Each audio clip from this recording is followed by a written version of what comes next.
नमस्कार, आदाब, सत श्री अकाल, जय भीम, जोहार। मेरा नाम है नवीन कुमार।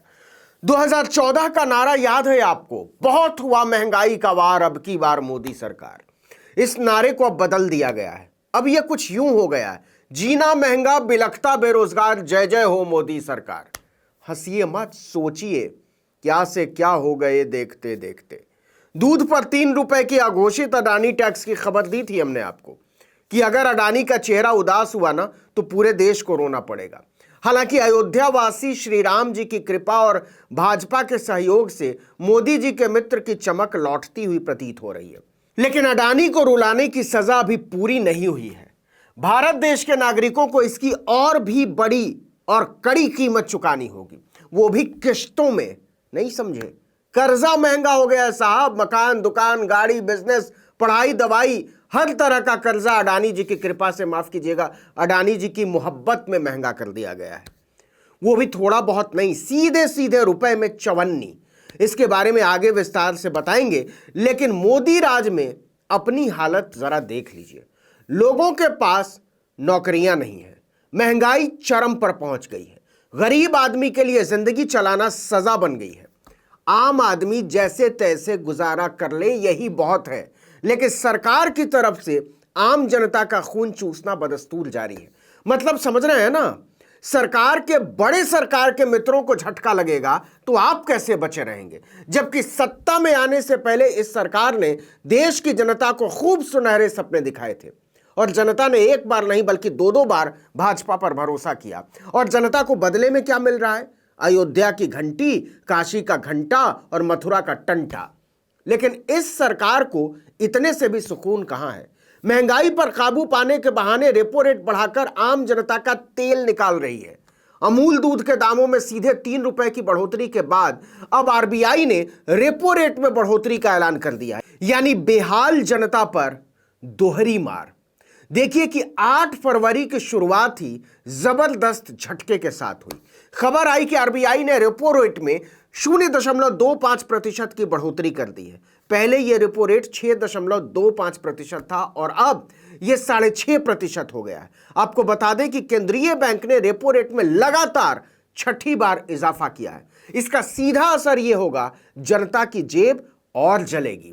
मतलब रेपो रेट के बढ़ने के साथ ही आपके होम लोन की ईएमआई बढ़ गई है, आपके कार लोन की ईएमआई बढ़ गई है, आपके पर्सनल लोन की ईएमआई बढ़ गई है, आपके बिजनेस लोन की भी ईएमआई बढ़ गई है। साथ ही साथ एजुकेशन लोन और एग्रीकल्चर लोन जैसे कर्ज भी महंगे हो जाएंगे। ऐसा इसलिए क्योंकि रेपो रेट बढ़ने से बैंकों की कर्ज लेने की लागत बढ़ जाएगी और बैंक इसे ग्राहकों पर डालेंगे। चलिए इसको जरा आसान तरीके से समझते हैं।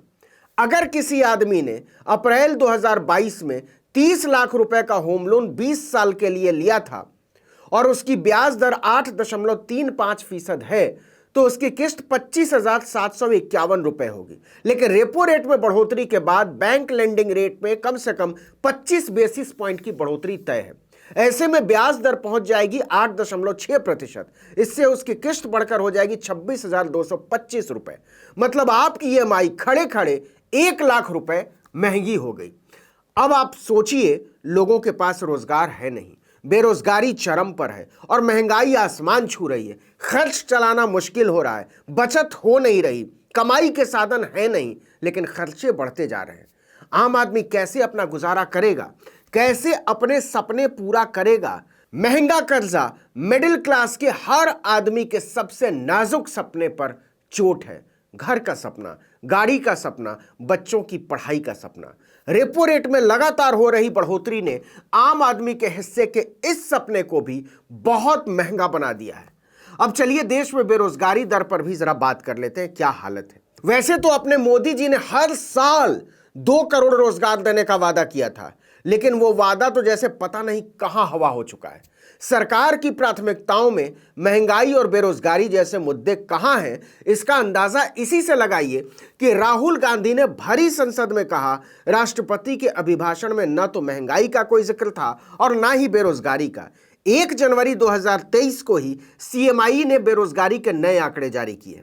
यह आंकड़ा कहता है कि दिसंबर 2022 में भारत की बेरोजगारी दर 16 महीने के उच्चतम स्तर पर पहुंच गई, 8.3%। इसमें भी सबसे ज्यादा बुरा हाल शहरों का है, जहां की बेरोजगारी दर 10% को पार कर गई।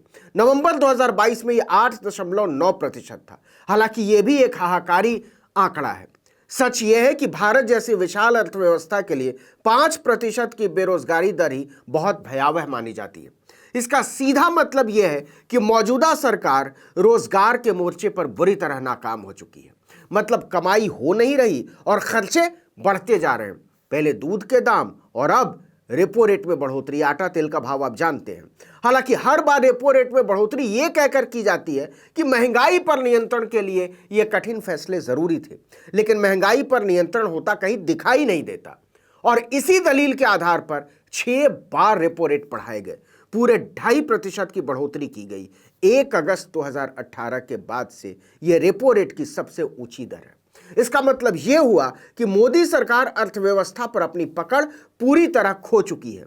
ना तो वो महंगाई पर काबू कर पा रही है, ना ही बेरोजगारी पर।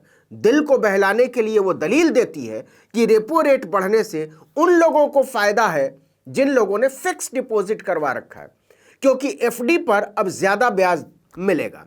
लेकिन एफडी तो आदमी तब करवाएगा ना साहब जी, जब बचाएगा, और बचाएगा तब जब कमाएगा, और कमाएगा तब जब उसके पास काम होगा, और काम होगा तब जब अर्थव्यवस्था में रफ्तार होगी। और इस सरकार में अर्थव्यवस्था की रफ्तार का इकलौता मतलब है अडानी की तरक्की की रफ्तार।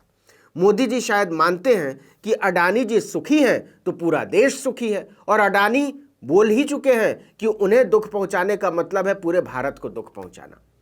अब यह सब देखकर यह कहना बिल्कुल गलत नहीं होगा कि सरकार के मित्र अडानी को लगे झटके का हर्जाना आम आदमी को भुगतना पड़ रहा है।